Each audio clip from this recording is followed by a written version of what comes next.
السلام عليكم ورحمة الله تعالى وبركاته كلنتي وعن وناكسن داود يلاك عدنا جلس سعطان واجب تي في حرنت سلوات مقالة مقدشو بندوقي دولة فدرالك الصومالية أي كسور تحلقي هابينكي أو سي إسكيس أو باباي كين أو عصتين هكين الآن وقت جوان لو سمي كيسكي بدا وزير كترسم بدلان أو عضو كورونا فيروس أو يوجي رودي مقالة مقدشو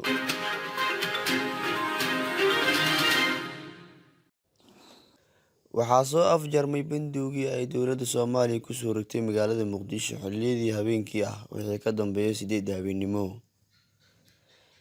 Shaqaale ka tirsan TV-ga Jabhad ayaa hubiyay in ugu yaraan 4 habeen ee la soo dhaafay magaalada aysan ka jirin wax bandow ah isla markaana magaalada ay gaadiidku si weyn ugu shaqeynayeen ilaa 6 habeenkii ah. Sidoo kale TV-ga Jabhad shaqaale ka tirsan ayaa waxa ay tageen goobihii ay joogi jireen ciidamada booliiska ee bandowga kuwaas oo aan imaanin wax ku dhow toddobaad.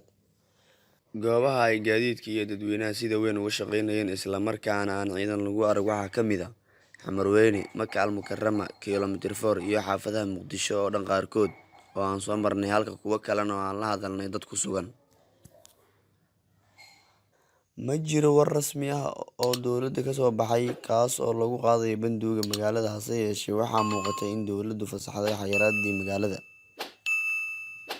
Magaalada Muqdisho ayaa u muuqata in aad ugu sii yaraanayo xanuunka COVID-19 taasina ay sabab u tahay in bandowga uu soo gabagaboobo inkastoo aysan dowladdu shaacin arrimahan.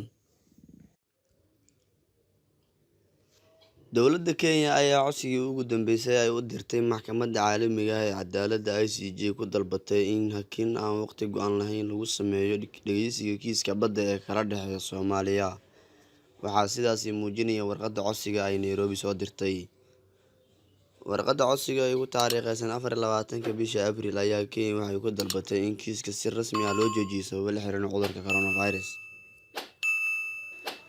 Kenya waxay ka codsanaysaa maxkamadda in hakin aan waqti lahayn lagu sameeyo sii wadista kiiska isla markaana u ogolaato dhinacyada iyo maxkamadda inay waqti cusub ku heshiiyaan marka ururka caafimaadka adduunka ee WHO uu si rasmi ah ugu dhawaaqo inuu dhammaaday cudurka COVID-19 ayaa lagu yiri warqadda Kenya. Cudurka COVID-19 ayaa la rumaysan yahay inuu qaadan karo ilaa 2 sano in dunida laga ciribtiro waxaana taariikhda cusub kadib laga hadlo ay kiiska dib u dhigi lahayd 3 ilaa 4 sano. Si kastaba oo ay maxkamadda ogolaatay codsiga dib u dhigista kiiska, haddana waxay diiday hakin aan mudeysnayn waxayna kiiska u goysay in dib loo bilaabo bisha March 2021. Dowladda Soomaaliya ayaa dhankeeda isku dayday inay hor istaagto in kiiska gebigiisaba dib loo dhigo iyada oo codsatay in loo qabto hab muuqaal online ah balse ay ku guuldareysatay. Waa markii saddexaad ee kiiska dib loo dhigo waxaana dib u dhigistan ugu dambeysay macnaheedu yahay in suurtagal tahay in xukuumadda iminka ee Soomaaliya aysan joogin marka kiiska dib u bilowdo bisha Maajo ee sanadda 2021 sida la qorsheeyay.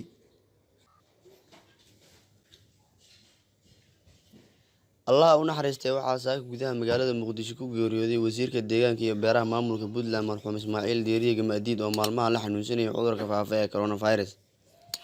Geerida wasiir Gamaadiid ayaa waxaa goordhow xaqiijiyay qaar ka mid ah eheladiisa iyadoo sidoo kale mas'uuliyiin ka tirsan dowlad goboleedka Soomaaliyeed ee Puntland. AUN Ismaaciil Deeriye Gamaadiid ayaa muddooyinkii dambe waxaa lagula tacaalayay xaaladiisa caafimaad magaalada Muqdisho kadib markii uu dhowaan xaalad caafimaad looga soo qaaday magaalada Garowe oo kula dhacay cudurka safmarka ah ee COVID-19.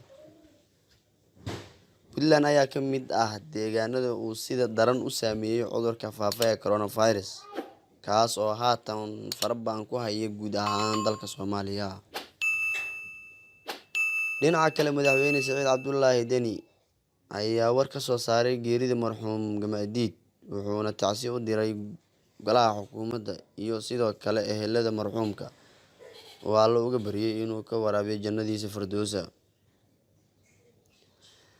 Allah u naxariistay wasiir Gamaadiid waxa uu ka mid ahaa aqoon-yahanada Puntland, haddana ka mid ahaa xubnaha golaha wasiirada oo runtii shaqo wanaagsan u hayay dalka iyo dadka. Madaxweyne Deni waxa uu tiiraanyada geeridaas la qaybsanayaa golayaasha dowladda, gaar ahaan golaha xukuumadda, shacabka Puntland, eheladii, qaraabadii, qoyskii iyo awlaaddii uu ka baxay marxuum wasiir Ismaaciil Diiriye Gamaadiid, wuxuuna Alle uga baryayaa inuu dembigiisa dhaafo, samir iyo iimaan ka siiyo shacabka Soomaaliyeed, gaar ahaan kuwa Puntland, ehelkiisa iyo qaraabadiisa.